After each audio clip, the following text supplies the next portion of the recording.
하나님의 말씀을 함께 나누겠습니다. 하나님의 말씀입니다. 경청하십시오.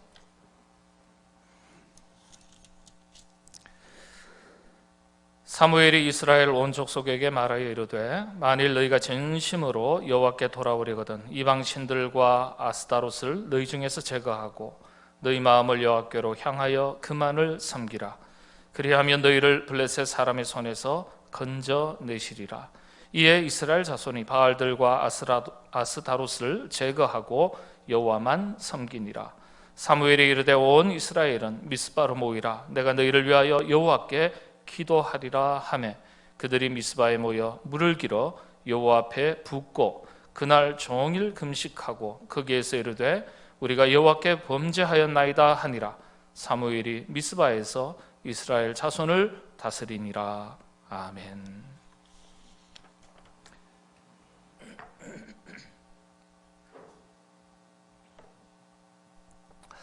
지난 주일 오후입니다. 제가 참 위험한 곳에 다녀왔습니다. 그리고 어제도요, 제가 참 위험한 곳에 다녀왔습니다. 목사님 무슨 말씀이세요? 혹시 병원이나 아니면 어디 다녀오셨나요?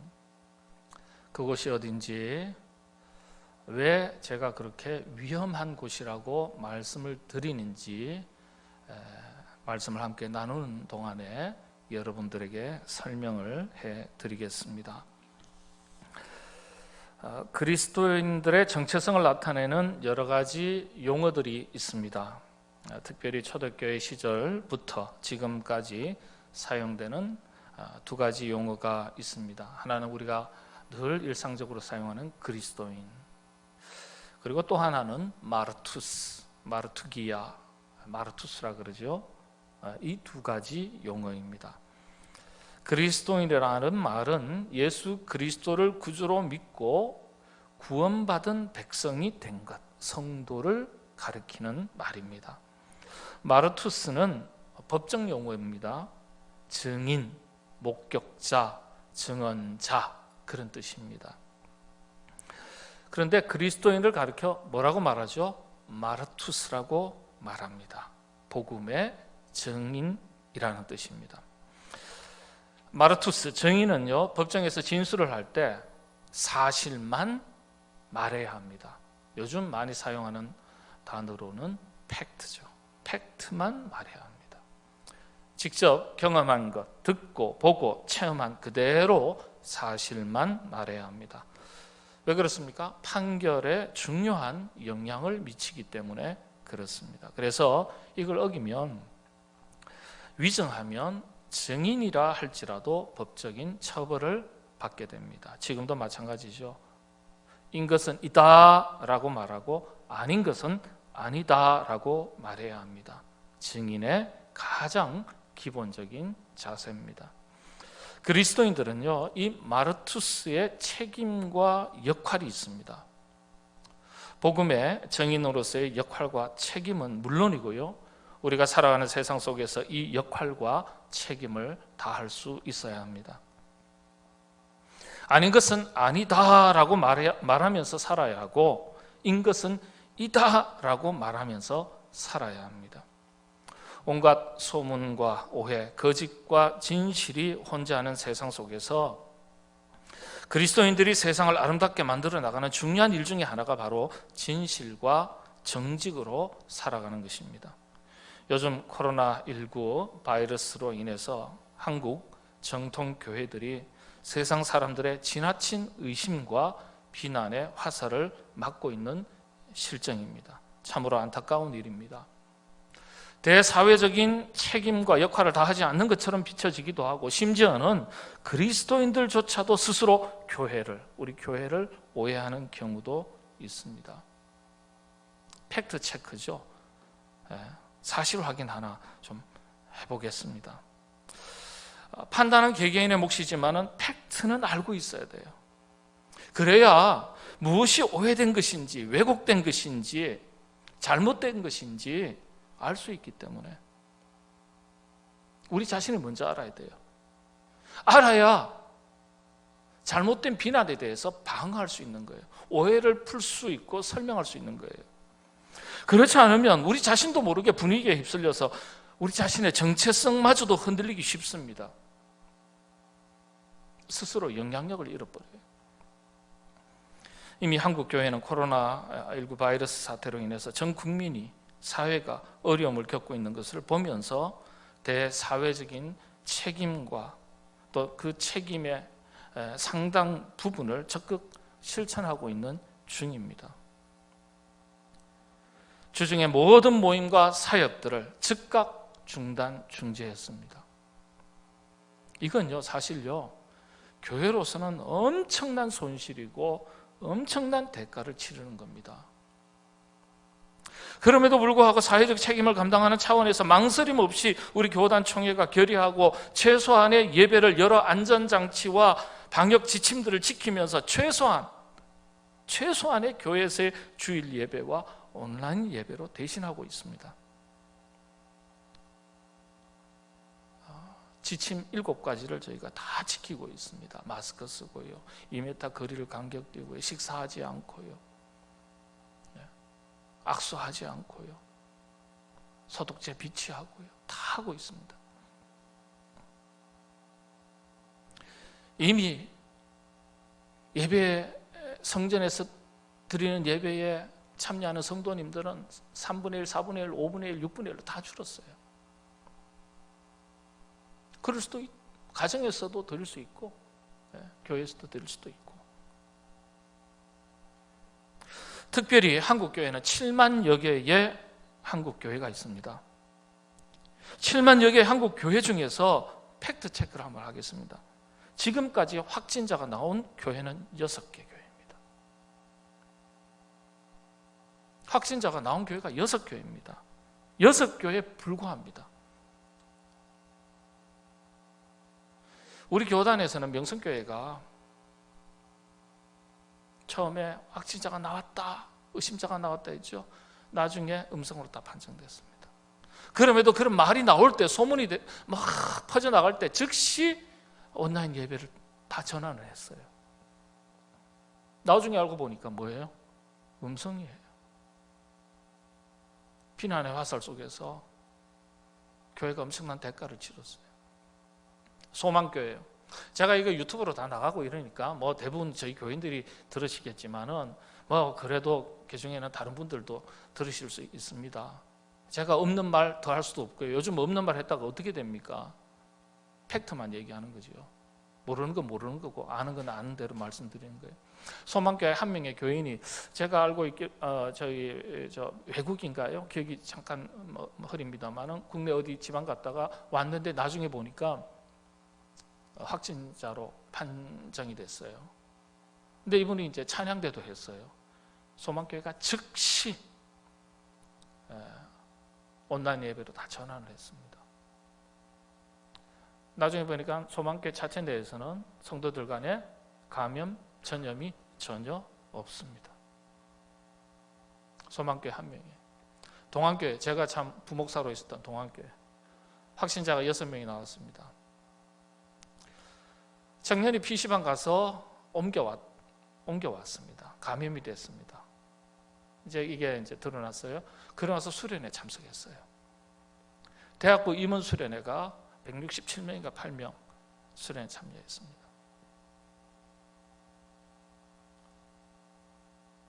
그리고 나서는 전도사님이 감염이 되고요. 6명이 감염이 되었습니다. 이 사실을 알고서 즉시 경희대학병원에 이 검진을 해달라고 요청을 했습니다. 질병관리본부에다가 요청을 했습니다.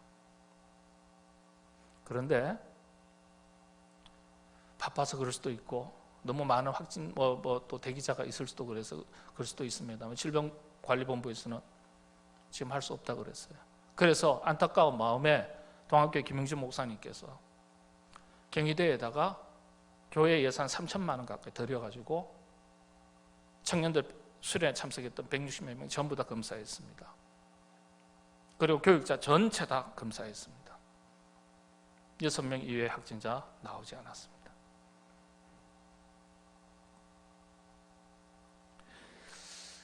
신천지 그건 특별한 집단이기 때문에 성남에 뭐 교회에서 또 확진자 수십 명이 나왔어요.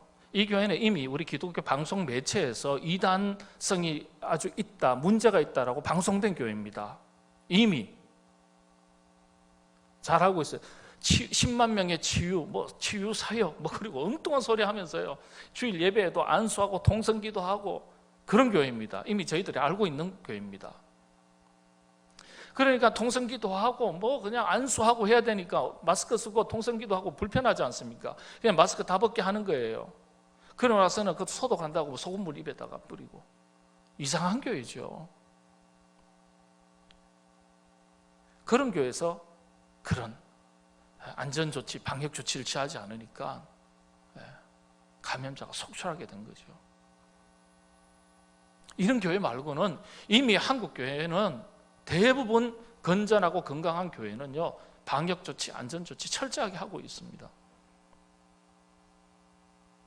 숫자가 굉장히 많이 모인다면 그것도 아마 조절했을 거예요. 다만 6개 교회라 할지라도 교회가 가지는 특수한 환경 때문에 감염 확산의 매개 장소가 될 수 있기 때문에 철저하게 주의해야 하는 것 당연한 일입니다. 그런데 신천지 등과 같은 이단 사이비 집단으로 인해서 정통적인 교회까지도 지나친 의심과 비난의 화살을 맞고 있다는 사실, 참으로 안타까운 일입니다. 예배 공간은 하나님께서 임재하시고 신성하고 거룩한 곳으로 시작부터 끝까지 예배하고자 하는, 예배를 목적으로 하는 성도만 출입할 수 있습니다. 그 외에 범죄인을 수색한다든지 집회, 감독, 감시, 종교 탄압 여러 가지 다른 목적으로 예배당을 출입하는 것을 기독교는 철저히 금하고 있습니다. 교회는 전통적으로 지난 2000년 동안 이를 허용하지 않았습니다. 가톨릭은 이를 철저하게 지키고 있습니다. 아무도 이 일을 제기하지 않아요. 여러분, 가톨릭 미사를 다 온라인으로 예배드리고 미사는 중단됐다. 아니요, 예배와 미사는 중단되지 않습니다. 방법이 달라졌을 뿐이에요. 온라인으로. 그럼에도 불구하고 녹화된 온라인으로 보내는 것은 진정한 예배가 아니기 때문에 우리 교단 주보에 나와 있습니다. 4차 지침의 2번 조항에도 읽어보시면 나와요. 목회자와 최소한의 제한된 예배자가 예배를 드린 것을 가지고 영상으로 온라인 예배 드리도록 하고 있습니다. 미사도 다 그렇게 되고 있습니다. 2명이 모였어도 미사는 드립니다. 녹화된 것을 방송합니다. 지금 영락교회, 소망교회, 세문안교회, 동안교회, 평신도들은 다 가정에서 예배 드리도록 했습니다. 그러나 목회자와 경우에 따라서는 장로님까지만 나와서 예배를 그대로 드립니다. 그리고 녹화된 것을 방송합니다. 생방으로 하든지. 하나님 앞에 실제적으로 드려지는 예배를 통해서 성도들이 참여하도록 하는 거예요.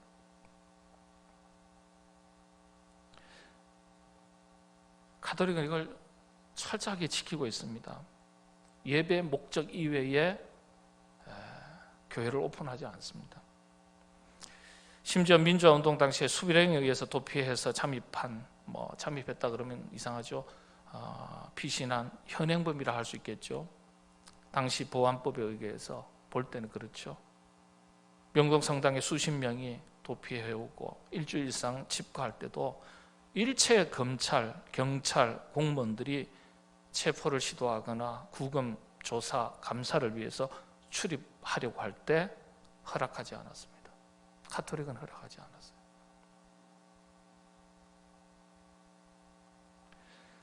지금도 4월 첫째 주에는 전국의 모든 성당의 미사를 시작한다고 이미 알렸습니다. 그런데 성당에 대해서는 아무런 비난하지 않아요.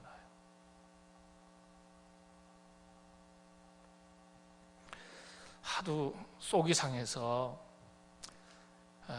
제가 우리 교육자의 부목사님들에게 내일 시청이나 구청 공무원들이 오면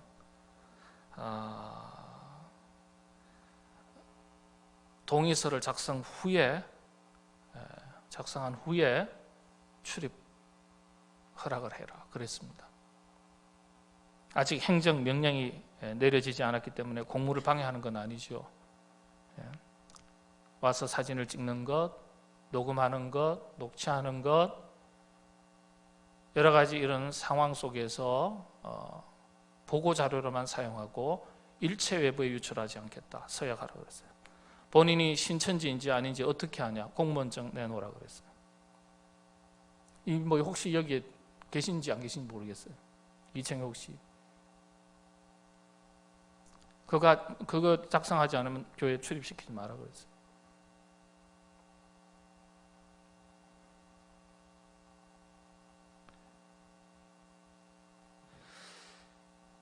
저희는 7가지 준칙을 철저하게 지키고 있습니다. 최소한 완벽하지는 않아도 노력하고 있습니다.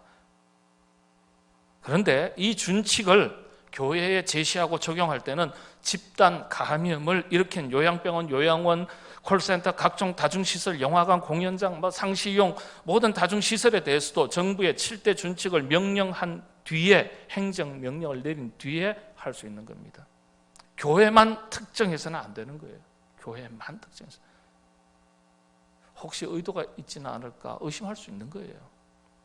구상권을 청구하겠다. 저희만 구상권 청구해서는 안 되죠. 제가 지난주에 위험한 곳 다녀왔다 말씀드렸잖아요. 어딘지 아세요?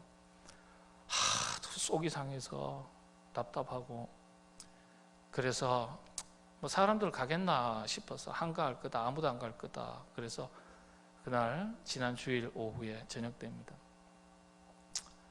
친구 목사님들, 사모님들 부부 동반으로 커피 한잔 하자 했습니다. 교회로 모이면 교회 혹시 또 그중에 또 목사님 걸리는 분 계시면 또 교회 문제들 카페로, 저 행주산성에 있는 어느 카페 모이자 약속을 했습니다. 제 아내하고 둘이 차 몰고 가는데요, 전화가 왔어요. 세상에 자리가 없다, 주차할 자리가 없다, 주차할 자리가 없대. 그래, 다른 데 어디 없냐 장소? 내가 아는 데가 없는데. 그러면 그 옆에 아마 이런 카페 하나 있다, 거기 가보자. 방향을 틀어서 제가 글로 가고 있는데 또 전화 왔어요. 여기도 주차 자리가 없다. 제 아내하고 같이 갔으니까 여기 제가 과장하지 않아요. 갔더니 정말 주차 자리가 없어요. 아내 내려서 먼저 올라가게 하고 제가 빈자리 나올 때까지 기다렸어요. 빈자리 나오니까 그제서야 넣었어요. 그것도 한참 기다렸어요. 한 10분, 15분. 자, 들어갔습니다. 들어갔더니 우리 기독교 용어로 충만하더라고요. 충만하더라고요. 거기에 유모차 애기들 태우고 마스크도 안 쓰고 왔다 갔다 다 하더라고요. 위험하다고 생각했는데 굉장히 안전한 곳이구나.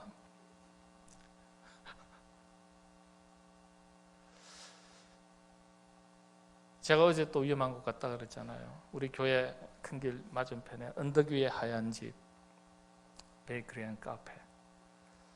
빵을 좀 교회에 있다가 살려고 차를 몰고 일부러 갔어요. 한번 갔는데 세상에나 어떻게 해요? 주차할 자리가 없어요. 주차할 자리가. 기다렸어요. 제가 마당에서. 그리고 제가 됐어요. 여기도 위험한 줄 알았는데 굉장히 안전하구나. 애기도 안고 오시고 드셔야 되니까 마스크 다 벗죠. 그리고 얘기 다 하시더라고요.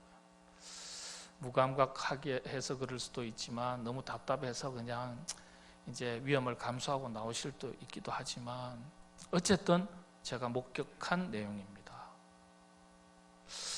카페는 대단히 안전하고 교회는 굉장히 위험한 곳이에요. 세상 사람들이 그렇게 그런 시선으로 쳐다봐요.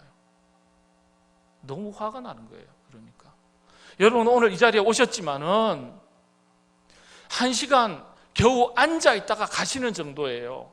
그렇지 않습니까? 이걸 보고 위험하다 그러고 무슨 감염의 매개 역할을 한다고 그러고 그러니 물론 우리가 부주의해서는 안 돼요. 근데 과도한 비난과 오해는 우리가 방어할 수 있어야 되고 설명할 수 있어야 돼요. 참 속이 상하더라고요. 그래서 그 많은 카페에다 구상권 청구할 거예요? 그런 얘기 없습니다. 교회가 물론 여러 가지 위험 요소가 있다면 또 부족한 부분이 있어서 지적할 내용이 있다면 우리가 인정할 것은 인정하고 수용할 것은 수용하고 또 우리가 대처해야 될 것은 대처해야 됩니다. 당연한 거죠. 그러나 잘못된 오해와 왜곡들, 과도한 잘못된 비난들은 우리가 방어할 수 있어야 돼요. 근데 아무도 방어를 안 하는 거예요. 속이 상하니까. 속이 상해요, 그게. 제가 어제 우리 교단의 어르신들한테 문자 다 보냈어요. 제가 친한 교단 어르신들은 총회 뭐 하는 겁니까? 하다못해 성명서 하나 발표도 안 하십니까? 네? 한국의 7만여 교회 중에 확진자가 6개 교회밖에 안 나왔는데 무슨 감염 매개에 온상처럼 비치는 거, 비난하는 것에 대해서 누가 설명 안 하십니까? 심지어는 우리 그리스도조차도 교회가 이럴 때는 왜 예배 드릴까? 스스로 우리 자신에 대해서 그렇게 생각하는 거예요. 제가 이 속이 상해요. 그래서 옛날 20대 같은 머리띠 딱 두르고 어떻게 한번 해보겠는데 참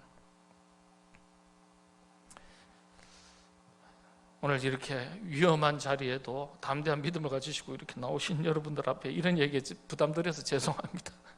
은혜 받고 돌아가셔야 되는데 대부분의 성도님들은 성전에서 예배를 사모하면서도 자유롭게 드리지 못하는 안타까운 마음과 염려의 마음으로 가정에서 온라인으로 예배 참여하시고 또 여러분 불편한 것이 있어도 나오셔서 예배를 참여하시지 않습니까? 바라기는 속히 이 질병이 진정이 되고 극복이 될 수 있기를 바라면서 우리 모두 기도할 수 있으시기를 바랍니다. 사무엘서의 4가지 영적인 교훈, 첫 번째는 투철한 역사관입니다.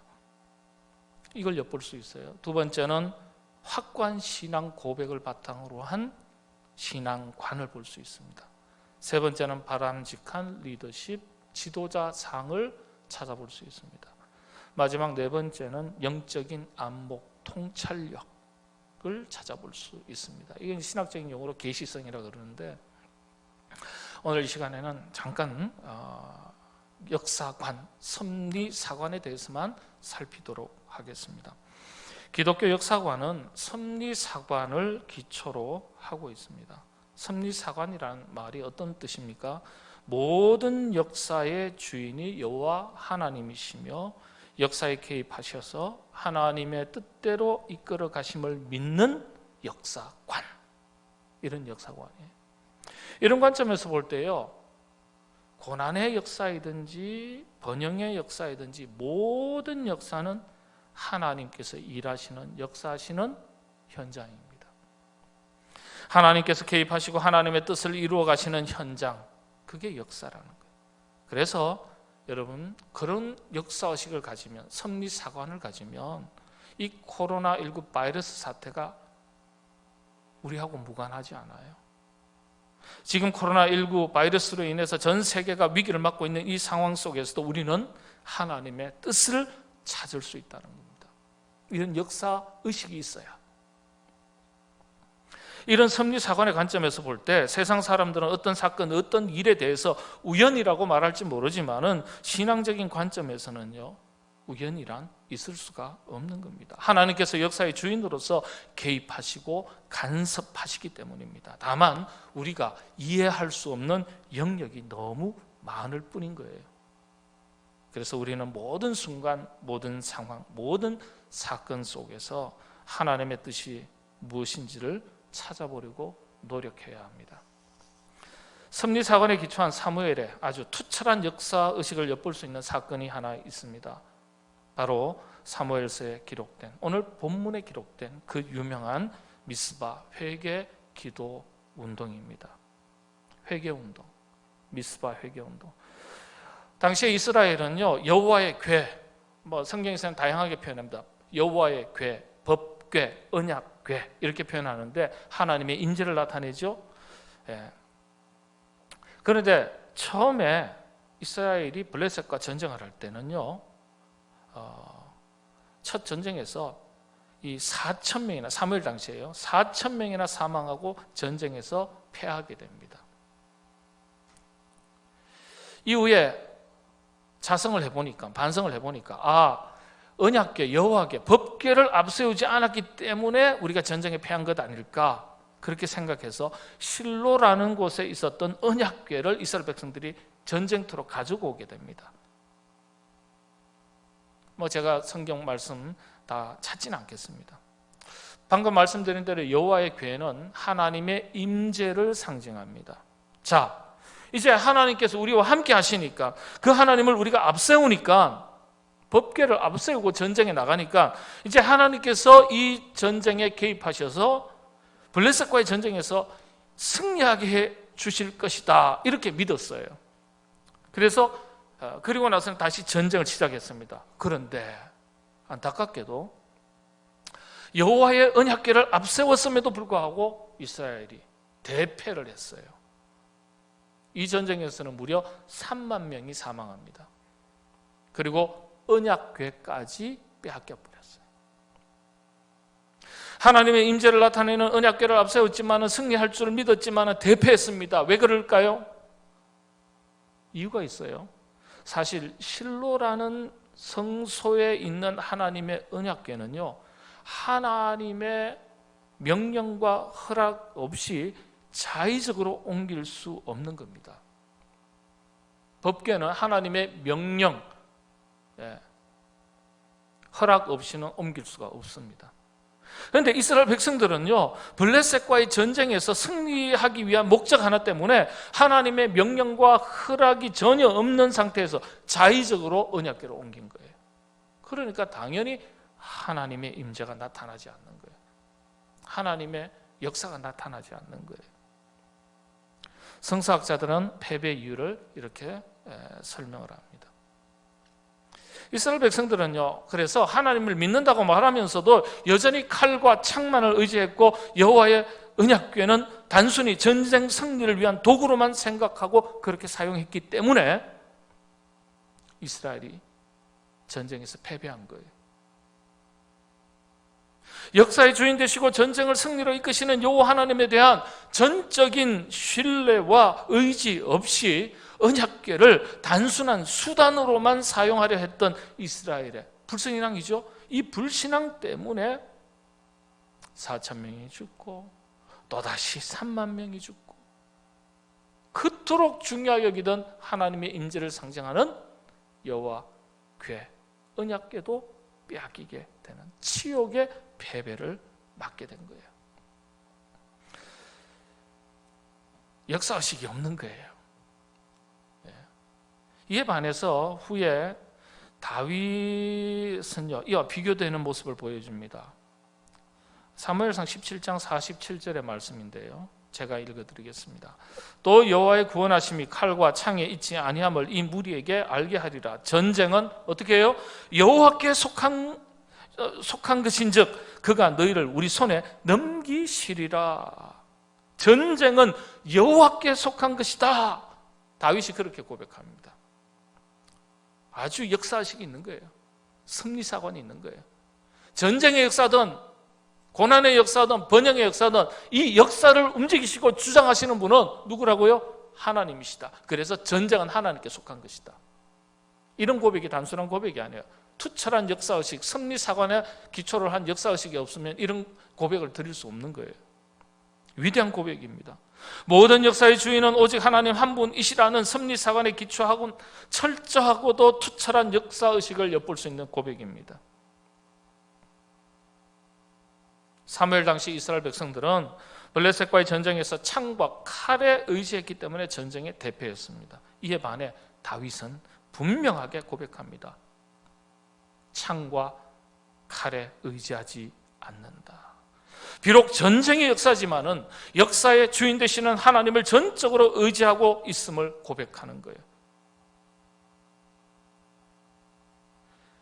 골리앗과의 전투에서도 동일한 고백을 다윗이 하고 있습니다. 사무엘상 17장 45절의 말씀이죠. 다윗이 블레셋 사람에게 이르되 너는 칼과 창과 단창으로 내게 나오거니와 나는 만군의 여호와의 이름 곧 네가 모욕하는 이스라엘 군대의 하나님의 이름으로 네게 나아가노라. 이런 고백은요, 모든 역사의 주인이 하나님이심을 믿고 고백하는 섭리사관, 투철한 역사의식이 없이는 불가능한 고백입니다. 번영의 역사든지 고난의 역사이든지 역사의 주인은 하나님이시다. 하나님이시다. 그래서 하나님의 절대 주권과 임재하심과 도우심을 구할 때 승리의 역사가 우리에게 주어지는 것이다. 다윗은 이렇게 믿고 그렇게 고백하는 거예요. 그래서 여러분, 우리도 마찬가지죠. 개인의 역사든지 교회의 역사든지 나라와 민족의 역사든지 역사의 주관자이신 하나님께 의지하고 하나님을 신뢰하고 하나님의 인도하심을 구하는 것이 우선입니다. 그래야 하나님이 역사하시는 거예요.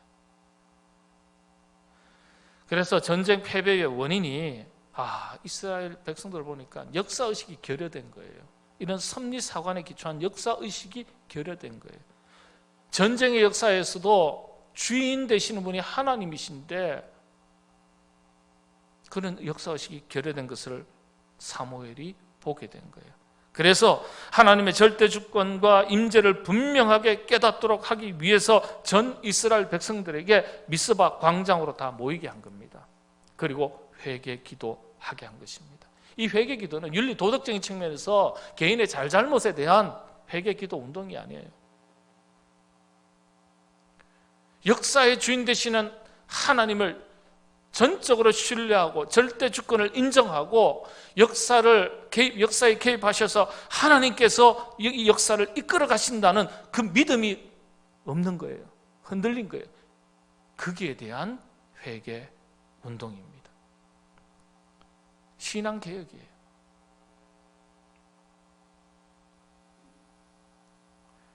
이것이 그 유명한 미스바 회개 운동입니다. 그래서 미스바 회개 운동은요, 신앙개혁의 기초를 보여주는 기도 운동입니다. 그 핵심은 철저한 섭리사관, 역사의식을 바르게 세우는 운동이에요. 윤리 도덕적 죄에 대한 회개 운동이 아닙니다. 그런 분명한 역사의식을 가지지 못한 자신의 신앙에 대한 회개 운동이에요. 모든 역사의 주관자는 하나님이시고 우리가 오직 여호와 하나님을 전적으로 신뢰하고 의지할 때 승리의 역사를 맛볼 수 있음을 보여주는 영적인 사건입니다. 이게 빠지면 하나님 없는 세속의 역사로 전락하는 거예요. 성경에 있어서 역사를 아브라함을 기점으로 전과 후를 나눕니다. 아브라함을 기준으로 이전의 역사를 하나님 없는 세속사, 세속의 역사라고 규정합니다. 그리고 아브라함으로부터 해서 그 이후를 하나님께서 모든 역사의 주인이 되셔서 구원의 역사를 친히 이끌어 가신다는 구속사, 구원의 역사, 그렇게 세속사와 구원사로 아브라함을 기점으로 해서 구분합니다. 그래서 여러분, 아담과 하와, 노아가 있지만은 믿음의 조상이라고 말하지 않아요. 어디로부터요? 아브라함을 믿음의 조상이라고 말합니다. 그런 이유 때문입니다. 물론 하나님은 그 이전부터 역사의 주인이시지만은, 그러나 아브라함을 기점으로 세속사와 구원사를 구분합니다. 사무엘서는 이와 같이 섭리사관을 기초로 한 투철한 역사의식을 배우고 깨닫게 해줍니다. 이게 사무엘서의 첫 번째 영적인 교훈입니다. 말씀을 정리합니다. 사무엘을 통해서, 사무엘서를 통해서 이와 같은 투철한 역사의식을 배울 수가 있습니다. 다윗을 통해서도 마찬가지죠. 전쟁 중에 지도자가 칼과 창, 전략과 전술에 먼저 관심을 기울이는 것이 아니라 전쟁은 하나님께 속한 것이니 역사의 주인 되시는 하나님을 절대적으로, 전적으로 신뢰하고 역사하심을 먼저 구하는 것이 그 전쟁에서 승리하는 비결인 것을 분명하게 선포하고 이스라엘 백성들로 하여금 회개 기도하게 한 지도자가 바로 사무엘이고, 그리고 그런 역사식을 분명하게 보여준 지도자가 이 사무엘서에 기록된 다윗 왕입니다.